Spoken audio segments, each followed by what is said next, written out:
Article 50 was triggered last year. It finishes in March next year. Yes. That's 2 years. Yes. So in those 2 years, you have a time to negotiate anything separate to what you do. You also had that period. So what have we done then, Barry? To organise.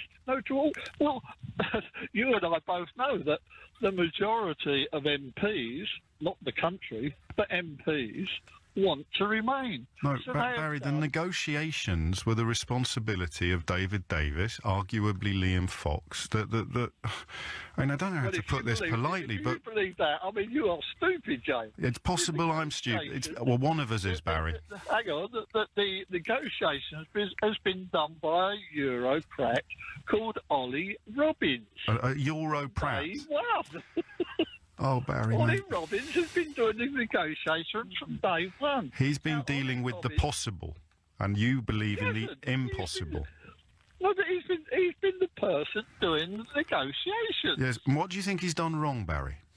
Well, he certainly hasn't tried to negotiate us getting out and staying out of the common market, or the EU, whichever way you want to call it. Barry, he has done everything he can to try and frustrate. And you know what happens now? I say, how has he done that, Barry? Can you give me an example?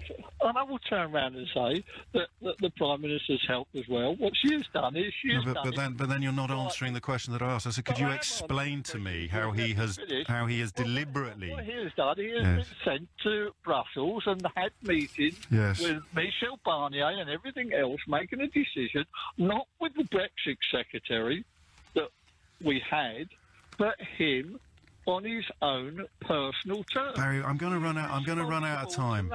Yeah, Barry. Of course you are. Well, no, I mean, you can look at the clock. It's 11:28 and 16 seconds. I think you're a few seconds behind me, and I'm fascinated listening to you. But if you had to put the point that you thought you were going to make when you rang into a nutshell, what would it be? Listen to the British people. Right, OK, I'm listening to you now. Why are we stockpiling food, medicine and blood, Barry? We are stockpiling food, blood and all the rest of it as a scaremongering tactic, because we've done So who are we trying to scare then? Who are we trying to scare? Well, would it not be the British public? So we're trying to scare the British public? Well, the establishment is trying to. The establishment, Dominic Raab, the Brexit secretary and Brexit campaigner, Matt Hancock, the Secretary of State for Health. Well, you think Dominic Raab is a Brexit negotiator, do you? No, I think he is the Secretary of State for leaving the European Union. He's been demoted by Theresa May, but he campaigned to leave, Barry. He campaigned to leave. So the question remains... Oh, Barry, mate. And said he's either right or wrong. But why are we stockpiling food, medicine and blood, Barry? But we're not stockpiling blood, food and everything else. Right, it's a scaremongering thing. OK. It's a scaremongering thing. If we crashed out tomorrow... Yes.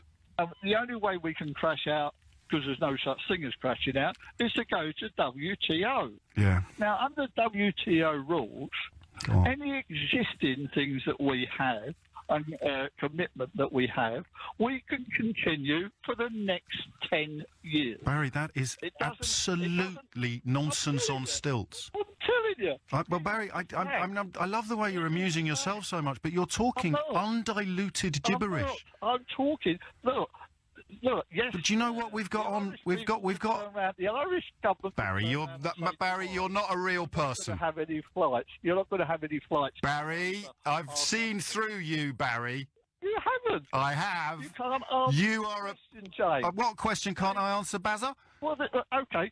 So, are you turning around and saying to me that the Irish going to stop all planes flying over their country, and that will benefit them? I haven't meant... Oh, my Lord, you're quoting the front page of The Sun to me now. I am. I'm turning around and saying to you... That is OK, Barry, I'm going to explain two things to you now. Wherever you got the idea that we carry on as we are for 10 years with our European Union trading agreements once we revert to membership of the WTO, which is not yet defined because our current membership of the WTO is defined according to our European Union membership. Whoever you have been listening to, whoever told you that, it probably shouldn't be allowed to play with scissors. OK?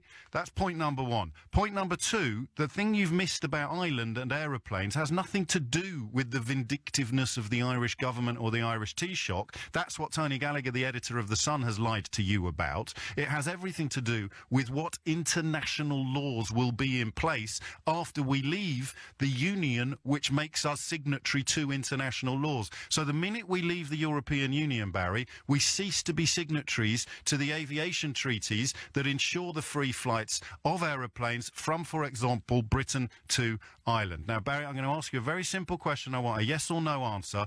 Did you understand any of that? I did. Oh, thank the Lord. It's 11:31. My work here is done.